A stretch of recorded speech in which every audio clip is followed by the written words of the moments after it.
Ndi nitekana umunezero ndasubiye kugusuhuza nk'uhakaze nshuti mukunzi wacu wowe ubandanya kubana natwe ngaha kuri no mbonesha kure igushikiriza amakuru ibiganiro kumwe n'inkuru bigezweho biriko bivugwa irya nino mu gihugu c'u Burundi ndetse no hakurya y'imbibe z'igihugu c'u Burundi mu yandi makungu ndaguhaye kaze ndaguhaye mwiriwe neza cange mwaramutse bivanye naho dukurikira uherereye kuri uwo munsi wa kane igenekerezo rya kane z'ukwezi kwa mbere umwaka w'ibihumbi bibiri na mirongo ibiri na gatatu wowe udukurikira uri mu gihugu c'u Burundi ndaguhaye kaze ntanakwipfuriza kubandanya uraroranirwa mu vyo uriko urarangura vyose.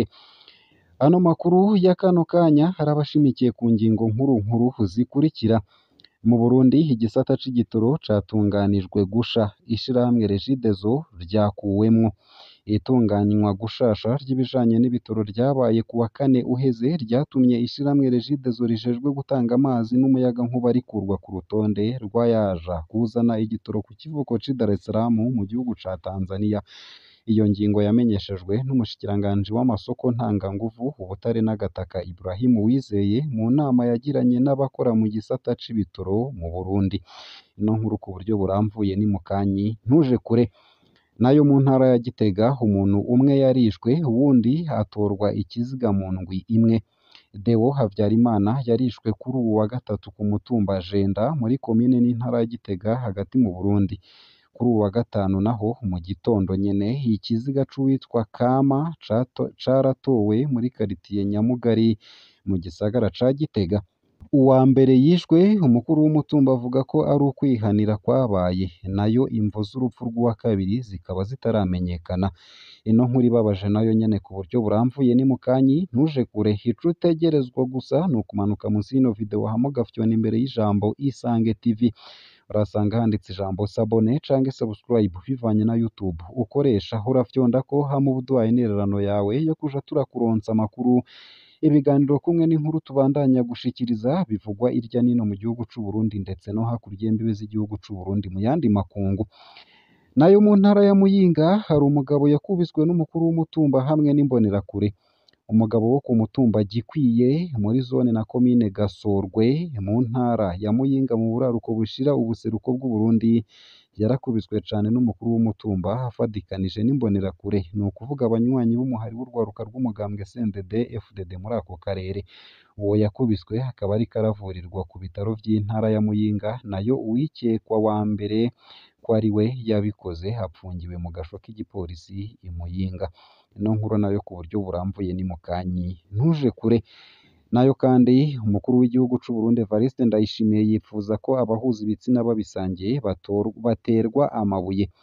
Kubwa Evariste Ndayishimiye ibihugu biteye imbere bitegeka ubugeni bw'abantu basangiye ibitsina nk'itegeko kugira ngo bitange imfashanyo birashobora kugumya imfashanyo zavyo.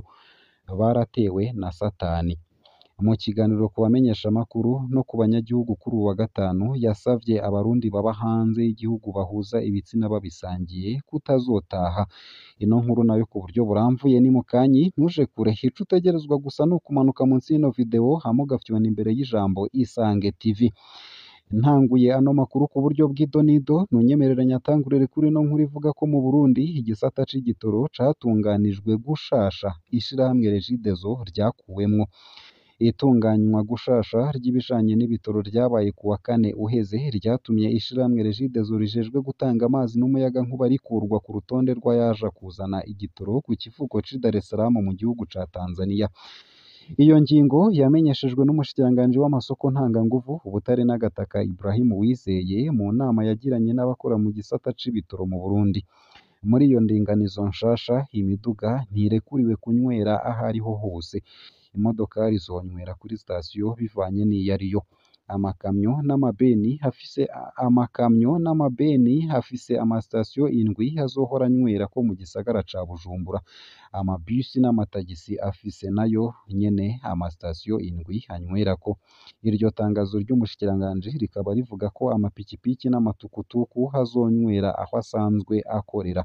Umushikiranganji yamenyesheje ko ihangiro ry'iyo ngingo hari ukugira ngo hajemwo urutonde rw'itangwa ryaco. urwo rwandiko rukaba ruvuga ko igitoro kizotangwa kuva isaha 12 z'agatondo gushika isaha 4 z'ijoro. Iyi miduga y'ubundi bwoko itavuzwe muri urwo rutonde izoguma inywa nk'uko vyari bisanzwe. Regideso yarakuwemwo.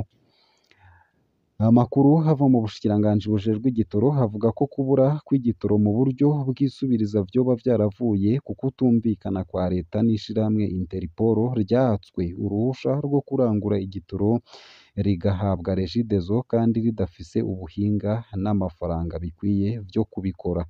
Ntituzi ko urwo ruhusha ruzorisubizwa canke rugahabwa irindi. Uko akaba ariko uwaduhaye amakuru yavuze. Abanyagihugu bamwe bo mu gisagara ca Bujumbura bavuganye na SOS Media Burundi dukesha iyi nkuru bavuga ko ata cizere bafise kubera iyo ngingo. Abandi nabo bakavuga ko hakiri kare kugira babone ivyayo. Bose bahuriza gusaba leta ko yokora ibishoboka vyose kugira ngo igitoro kiboneke mu Burundi. Ubuzima bw'abanyagihugu bose bugenda neza kubera co. Ivyo ni ibivugwa na bamwe mu banyagisagara ca Bujumbura. Umushikiranganji Marie Chantal Nijimbere hajejwe ubudandaji akaba aherutse kubwira abashingamateka ko ubukene bw'igitoro buzingamika ibisata vyose vy'ubuzima bw'igihugu kandi ko tudashobora kurangura igitoro dukeneye kubera ubukene bw'amafaranga y'agaciro. Ibi bikaba ari vyo biduhanze kurusha. Uko akaba ariko nyene vyashikirijwe n'umushikiranganji Marie Chantal Nijimbere. Nayo mu ntara ya Gitega umuntu umwe yarishwe uwundi atorwa ikiziga mu ndwi imwe. Deo Havyarimana yarishwe kuri uwa gatatu ku mutumba Jenda muri komine n'intara ya Gitega hagati mu Burundi.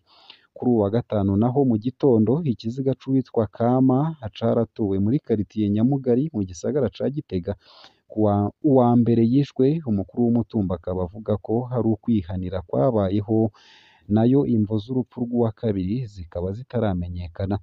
Ku bijanye na Deo Hakizimana yishwe ku munsi wa gatatu ku gasoko ka Karimbi kw'ibarabara ry'igihugu nimero 15 nk'uko bivugwa n'umukuru w'umutumba Jenda.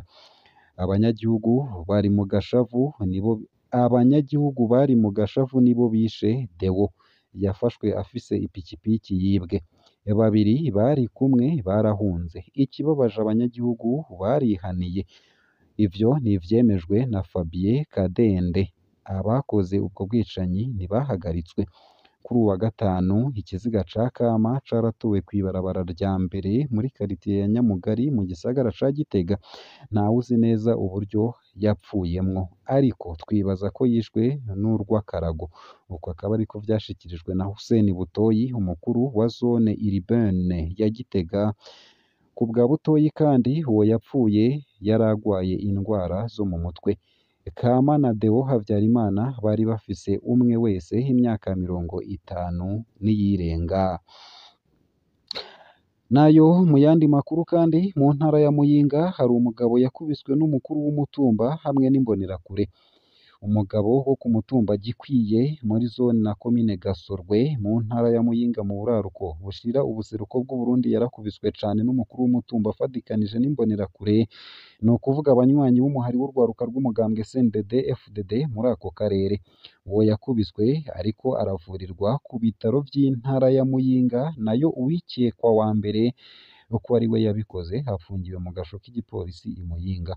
Ku bw'amakuru ava aho hantu, uwo yakubiswe azwi ku izina rya Macumu, yari avuye kuramutsa umukenyezi wiwe agwariye ku ivuriro ritoya rya Gasorwe kuri uwu wa kabiri hafi isaha 12 z'umugoroba. Umugabo wo mu bwoko bw'abatwa yitwa Bagabo niwe yariko arakubitwa cane n'umukuru w'umutumba Michel Karibwami.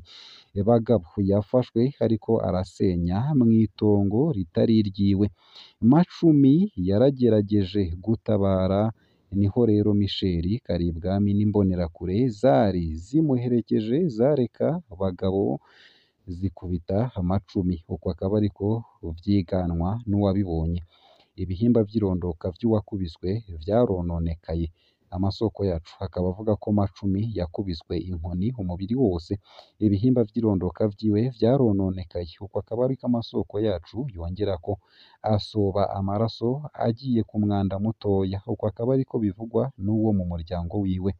uwo yakubiswe yaciye ajanwa uwo munsi nyene kw'ivuriro ritoya rya Gasorwe babonye uko aremvye abaforoma baciye bamwungururiza ku bitaro bikuru vya Muyinga n'ubu aracaremvye kubw'amasoko yacu aho nyene uwo mukuru w'umutumba ubu akaba ari mu minwe y'inyamiramabi abanyagihugu bo muri ako gace basaba ubutungane gukora igikorwa cabwo bagasaba kandi ko honahagarikwa imbonerakure zifise uruhara muri ayo mabi ngaha akaba ari naho nsoreje ano makuru nari naguteguriye ariko avugwa irya nino mu gihugu c'u Burundi ndetse no hakurya y'imbibe z'igihugu c'u Burundi mu yandi makungu utegerezwa gusa kumanuka munsi y'ino video hama ugafyona imbere y'ijambo Isange TV haraba handitse ijambo sabone canke subscribe urafyonda ko hama ubuduhaye n'irano yawe yo kuja turakuronsa amakuru ibiganiro kumwe n'inkuru tubandanya gushikiriza ugire ibihe vyiza n'umunsi mwiza